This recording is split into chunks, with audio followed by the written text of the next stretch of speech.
Cyber crime एक ऐसा subject है जिसे बहुत ही ग्रामीण परिक्षेत्र के किसी व्यक्ति को हम छोड़ दें जिसका टेक्नोलॉजी से कोई मतलब नहीं हो, वरना आज के समय का और आने वाले अगले दशकों का सबसे ज्वलंत मुद्दा होगा साइबर क्राइम। ज्वलंत मुद्दा इसलिए होगा कि हर एक व्यक्ति के हाथ में आज सेलफोन है और खतरा कई गुना तब बढ़ जाता है जब आपका सेलफोन जो है वो मल्टीमीडिया हो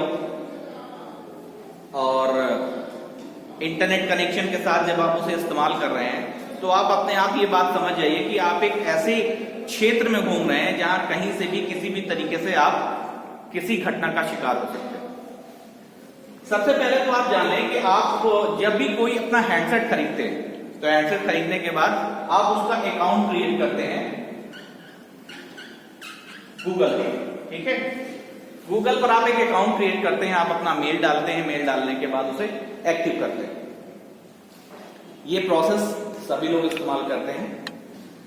जिस दिन से आप गूगल पर अपना अकाउंट बना लेते हैं और उस फोन से जितना कुछ भी आप कर रहे हैं, जो कर रहे हैं, भले आप अपनी हिस्ट्री डिलीट कर दें, भले आप अपनी एक्टिविटी को हटा दें, भले आप प्राइवेट टैब से कुछ कर रहे हैं, जिस दिन से आपने गूगल पर अपना मेल बनाया है उस दिन से गूगल आपकी एक छोटी से छोटी गतिविधि को जान रहा है। कुछ भी ऐसा नहीं है जो गूगल से छुपा हो।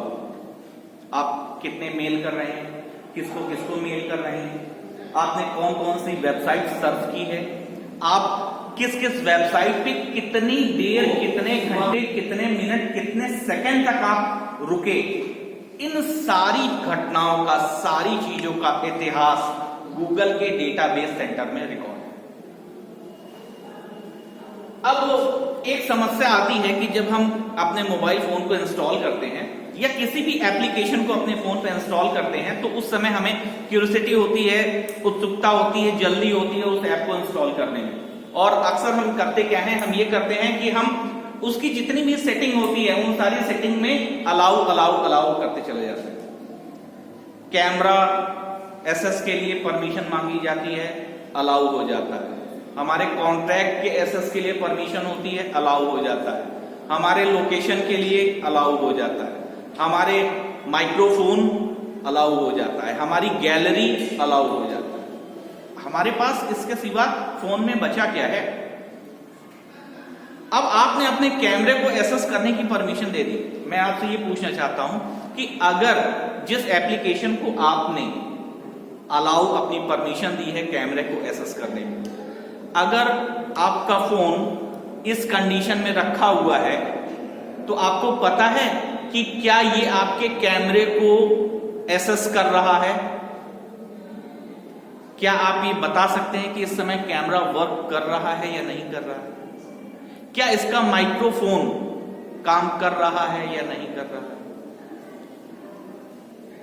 हैकिंग की दुनिया इन्हीं सारी एडवेंचरस से भरी हुई। आपका फोन चाहे आपके बेडरूम में हो, चाहे आपके डाइनिंग रूम में हो, वो किसी भी समय आपकी सारी वॉइस, सारे फोटोज, सारी चीजों को एक्सेस कर सकते हैं।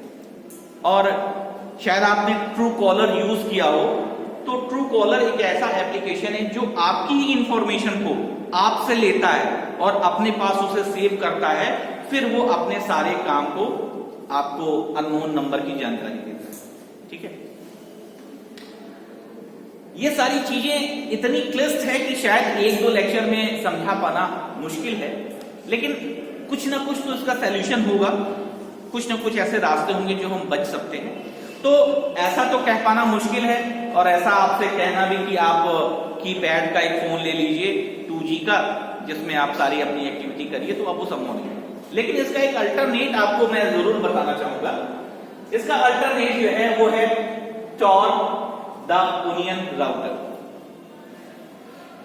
गूगल अपना जो काम करता है वो अपने सारी इंफॉर्मेशन को अपने डेटा सेंटर में सेव करता है। सारे डेटा सेंटर में उसकी सारी इंफॉर्मेशन सेव हो जाती है। लेकिन जैसा कि आपको नाम से समझ में आ रहा होगा, ओनियन राउटर, आपने प्याज देखा होगा। प्याज की जितनी भी स्केल होती है वो सभी स्केल एक स्केल दूसरी स्केल से अलग होती है। पहली स्केल का दूसरी स्केल में कोई इंटरफेरेंस नहीं। तो टॉर ब्राउजर एक्चुअली टॉर एक ब्राउजर है जो आप अपने चाहे तो प्ले स्टोर पे जाके या इंडिविजुअली इसे आप डाउनलोड कर सकते हैं। टॉर ब्राउजर की एक खास बात यह है कि आप किसी भी तरह की कोई भी हिस्ट्री ये कभी सेव नहीं करता, पहली चीज। दूसरी चीज, जैसे कि आपने देखा होगा प्याज जो है वो लेयर बाय लेयर होती है, ठीक है। तो आपकी इंफॉर्मेशन जब आप टॉर ब्राउजर को एप्लीकेशन को आप एक्टिव करते हैं और इंटरनेट से कनेक्ट होते हैं, तो उस समय जिस भी लेयर पर प्लेस होगा उस लेयर पर आपका ब्राउजर आपको कनेक्ट कर देगा। अगर आप इस लेयर पे कनेक्ट हैं तो इसके अगली या इसके बाहर की जो भी लेयर होगी उन सारी लेयर्स पर क्या हो रहा है उससे आप एकदम अछूते रहोगे। आपको जो भी रिस्क होगा वो केवल और केवल इसी लेयर पर होने वाली सारी घटनाओं का रिस्क होगा। वहीं जब आप गूगल के साथ अपनी इंफॉर्मेशन को शेयर करते हैं तो लेयर जैसी कोई चीज नहीं होती। आप यहां से लेके यहां तक में कहीं पे भी आप इंटरैक्ट किए जा सकते हैं।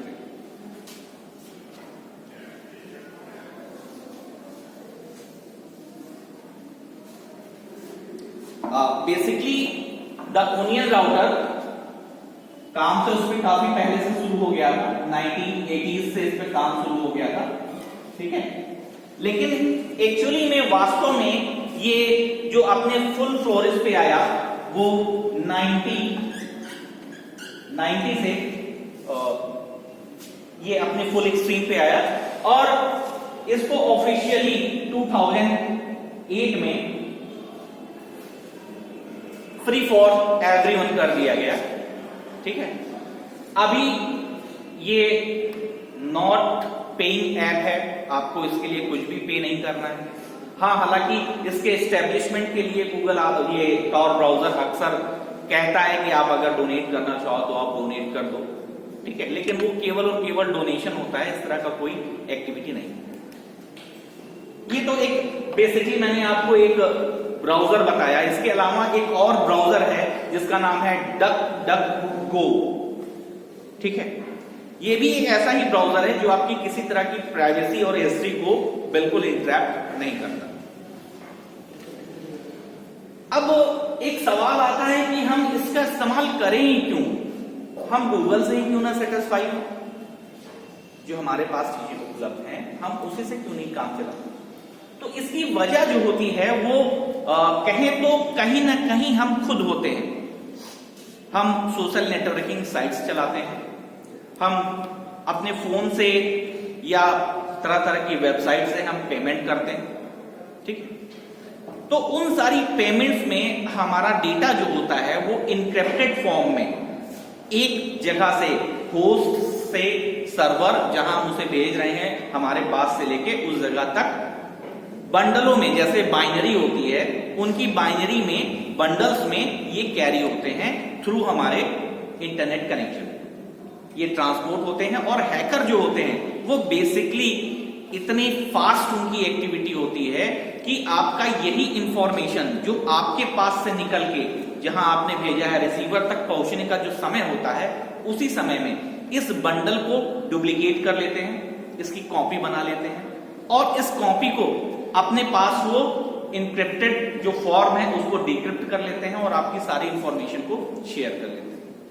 ये तरीका बहुत ही कह सकते हैं इंटेलिजेंट और जिनको बेसिकली कंप्यूटर साइंस और इन सारी चीजों की बहुत बेहतर जानकारी होती है ये उनके लिए होता है। लेकिन 60 से 70% ऐसी अवस्थाएं होती हैं जब अपने लिए हम खुद अपनी समस्या जनरेट कर लेते हैं। जैसे फेसबुक पे मैंने आज अपडेट किया कि आज मेरा बर्थडे है, साफ सी बात है, फेसबुक पर मेरा नाम दिख रहा है, मेरी फोटो दिख रही है, मेरी डेट ऑफ बर्थ दिख रही है, ठीक है, ये 3 चीजें हुई।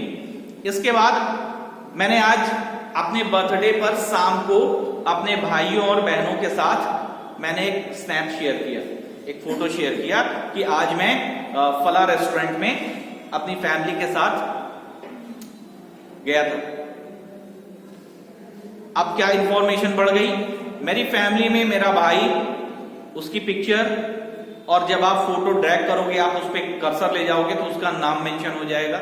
यानी मेरी फैमिली में मेरा भाई, मेरी बहन, और जिस जगह मैं गया था उस जगह की टाइमिंग और वो प्लेस, इनको जरा आप कड़ियों में पिरोएं तो आपके बारे में काफी कुछ जानकारी तो कलेक्ट हो गई ना। गूगल जो है, कभी आपने ये ध्यान दिया है, सुंदर पिचोई साहब जो सीईओ हैं, ठीक है, उनकी सैलरी पता है आपको? बहुत ज्यादा है। ये सैलरी कहां से आती है? इसकी सैलरी कौन पेमेंट करता है? बहुत सारे लोगों का जवाब होगा कि जो डेटा हम रिचार्ज कराते हैं उसका कुछ पार्ट जो है वो वहां जाता है, और तो ये आप जानकारी अपनी साफ कर लें कि जो हम रिचार्ज कराते हैं उस रिचार्ज में टैक्सेस, जिस कंपनी का हम सिम या सर्विस ले रहे हैं उस कंपनी की इंफ्रास्ट्रक्चर, उनके एम्प्लॉय और उनका बेनिफिट, इसके सिवा कुछ और नहीं है। गूगल और इन सारी चीजों को आप 1 रुपए भी नहीं देते। वास्तव में होता क्या है कि ये जो आपकी जानकारी अभी मैंने फेसबुक पे आपने जो साझा किया था, उस चीज की जानकारी, इसी जानकारी को उनको एक बहुत बड़ी टीम होती है, वो टीम प्रोसेस करती है, बार बार प्रोसेस करती है, रिफाइन करती है, और रिफाइन करने के बाद ये एक जानकारी हो जाती है। अभी मैंने जो एग्जाम्पल लिया, आप फला होटल में गए थे अपने भाई और बहनों के साथ अपने बर्थडे पे, तो ये जानकारी मुझे हो गई कि जो होटल था वो 3 स्टार था, तो आपकी अफोर्ड करने की क्षमता 100 ठीक है, आपके भाई और बहन भी हैं, ठीक। तो मैं आपसे ये प्रेडिक्शन कर सकता हूं, या मेरे बारे में कोई प्रेडिक्शन कर सकता है कि आने वाली रक्षाबंधन पे, वाजिब सी बात है, मैं अपनी सिस्टर को कुछ ना कुछ गिफ्ट दूंगा। मेरी परचेजिंग पावर का एक अंदाजा आपको है कि मैं 3 स्टार होटल अफोर्ड कर सकता हूं। दैट मीन्स फाइनेंशियली सो है, साउंड है, ठीक। तो अभी क्या हुआ, अभी मुझे रक्षाबंधन में सिस्टर्स के लिए जो गिफ्ट हो सकते हैं उसके ऐड आने लगे, और जब ऐड आने लगे तो हो सकता है उसमें से शायद 1-2 में परचेज कर लूं। ये जो गिफ्ट प्रोडक्ट है जिन कंपनियों का है, वो कंपनियां मेरी इंफॉर्मेशन को परचेज करने के लिए जो पैसे देती हैं वही गूगल की एक्चुअली इनकम है, और उसी पैसे से गूगल जो है वो चीजों को हैंडल करता है। और विश्वास मानिए, आपकी एक एक जानकारी उसे है, और एक एक जानकारी होने के कारण आपके बारे में सब कुछ पता है। जितने भी कॉमर्शियल एक्टिविटी हो रही है वो गूगल से डेटा को परचेज करते हैं, और परचेज करने के बाद वही डेटा सोल्ड आउट होता है, और वही उनका बेनिफिट है। आप यहां से पुलिस स्टेशन तक जा रहे हैं, बीच में 2 चौराहे पड़े, हर चौराहे पे सीसीटीवी कैमरा लगा हुआ है, आप उस सीसीटीवी कैमरे में आ रहे हैं, मुझे पता चल गया कि आप रोज किधर से आ रहे हैं, किधर जा रहे हैं, आपके जाने और आने का डायरेक्शन क्या है, रोज किस टाइम पे आप यहां से निकलते हैं, कहां से आते हैं। तो ये एक इतना बड़ा एरिया है कि हमारी सोच, समझ और कल्पना शक्ति से बड़ा है। आने वाला समय साइबर का होगा, और अभी से अगर हम सजग ना हुए इन सारी चीजों पे तो कुछ भी हो सकता है। बहुत सारी ऐसी वेबसाइट्स हैं जहां हमारी जानकारी के बिना भी हमारी चीजें अगर फ्लोरिश हो रही होंगी तो हमें पता नहीं चलता। तो सजग रहें, सावधान रहें, यही इसका एकमात्र उपचार है। Thank you.